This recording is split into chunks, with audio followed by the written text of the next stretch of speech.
I'd say that the VJM04 is mechanically a very straightforward evolution from VJM3, but undoubtedly the biggest changes that we saw over the winter were aerodynamic. With the removal of the double diffuser, that resulted in quite a substantial loss of downforce, which we've spent the winter trying to recover. All of those sort of changes are under the skin. From the outside, the biggest change you'll see is a move to a roll blade type roll hoop. This gave us a small packaging advantage, we felt, so we went down that route.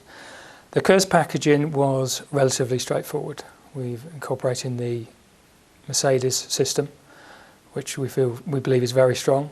It involves very few compromises in the chassis. Located under the fuel cell, we believe that would be a strong advantage to us in 2011.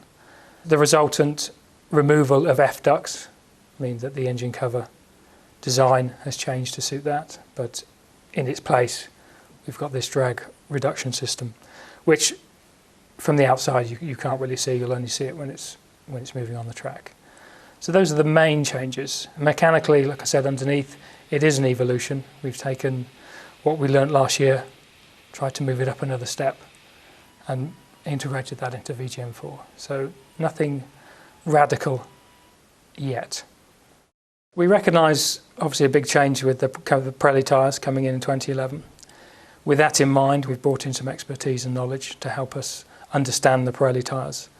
We're taking data from the first few winter tests, and then we'll look at any changes that need to be made to the chassis in due course. We've left ourselves some options, so we haven't penned ourselves in with respect to that.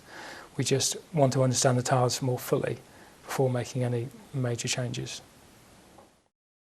I'm really excited about our driver lineup. I think it's got to be one of the strongest driver lineups outside of the top teams.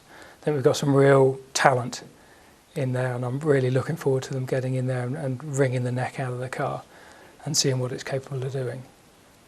The team's aim for 2011 is to finish at least 2 places higher than 2010. We understand that this is a large ask. We don't underestimate the task in front of us. The competition in the middle of the field is extremely fierce, and we think that's going to become even tighter in 2011 with the introduction of the new aerodynamic regulations and the tyres. So we know the fight's going to be hard, but we're up for the fight.